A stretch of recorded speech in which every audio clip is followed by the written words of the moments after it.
Hi hello నమస్తే అందరికీ. ఈరోజు నేనైతే చికెన్ ఫ్రైడ్ రైస్ చేస్తున్నాను ఫ్రెండ్స్. దానికోసమని చికెన్ ముందుగా నానబెట్టుకోవాలి. ఆయిల్ వేసి కారం, ఉప్పు, పసుపు, గరం మసాలా, అలాగే కార్న్ఫ్లోర్, శనగపిండి వేసుకుని ఒక గంట సేపు ఫ్రిడ్జ్లో అయితే నానబెట్టుకోవాలి ఫ్రెండ్స్. ఈలోపు చికెన్ కర్రీ అయితే చేసేద్దాం.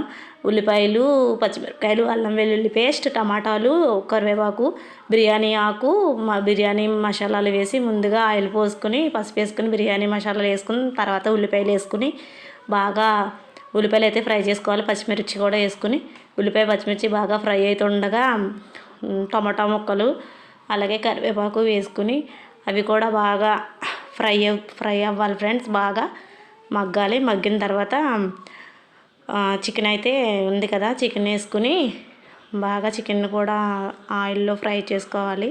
ఫ్రై చేసుకున్న తర్వాత అందులోకి గరం మసాలా,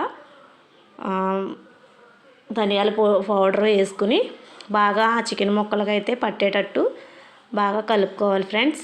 కలుపుకున్న తర్వాత ఉప్పు, కారం అవి కూడా వేసేసుకుంటే మనకి కొంచెం వాటర్ అన్నది బబుల్స్ కింద పైకి వస్తుంది, నూనె పైకి తేలుతుంది. అప్పుడు కాసేపు అలా బాగా ఎక్కువసేపు మగ్గనిచ్చి మగ్గిన తర్వాత ఆయిల్ పైకి తేలిన తర్వాత అప్పుడైతే వాటర్ పోసుకొని మూత పెట్టుకోవాలి.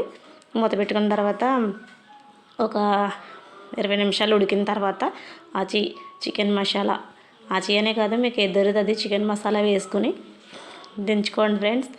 వేడివేడిగా మన మసాలా దినుసులతో చేసిన చికెన్ రెడీ అయిపోతుంది వేడివేడిగా.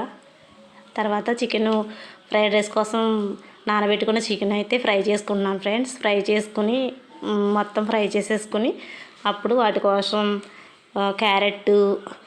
క్యారెట్, అల్లం వెల్లుల్లిపాయ ముక్కలు, పచ్చిమిర్చి, ఉల్లిపాయలు, కరివేపాకు అయితే రెడీ చేసుకున్నాను. ఆయిల్ చేసి పెట్టుకుని 4 గుడ్లు అయితే అందులో కొట్టుకుని అది ఫ్రై చేసేసి గుడ్లు బాగా కొంచెం సాల్ట్, గరం మసాలా వేసి ఫ్రై చేసి తీసేసుకుని తర్వాత అందులోనే ఆ బాండీలోనే కొంచెం ఆయిల్ అయితే పోసి ముందుగా అల్లం వెల్లుల్లి ముక్కలు అయితే వేసి బాగా దోరగా ఎర్రగా వేయించుకోవాలి ఫ్రెండ్స్. వేయించుకున్న తర్వాత అప్పుడు ఉల్లిపాయ ముక్కలు, పచ్చిమిర్చి ముక్కలు, కరివేపాకు, క్యారెట్ వేసి బాగా ఎర్రగా వేయించుకోవాలి. మంచి స్మెల్ వచ్చేలాగా వేయించుకోవాలి. ఇందులో అయితే నేను ఏ విధమైన సాసులు అయితే వాడట్లేదండి, పిల్లలు తింటారని చెప్పేసి. తర్వాత గరం మసాలా కొద్దిగా, ధనియాల పొడి కొద్దిగా, కొంచెం కారం వేసి, కొంచెం మిరియాల పొడి వేసి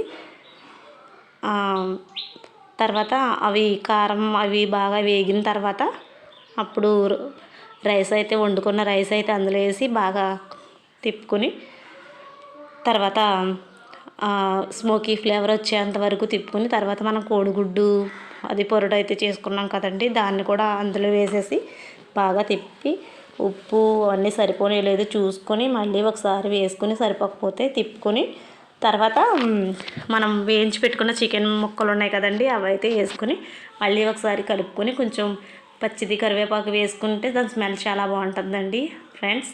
ఈ వీడియో కనుక మీకు నచ్చినట్లయితే లైక్ చేయండి, షేర్ చేయండి, సబ్స్క్రైబ్ చేయండి ఫ్రెండ్స్. ప్లీజ్, ఎంతో కష్టపడి వీడియో తీసాను, సబ్స్క్రైబ్ చేసుకోవట్లేదు, ప్లీజ్ సబ్స్క్రైబ్ చేసుకోండి ఫ్రెండ్స్. బాయ్.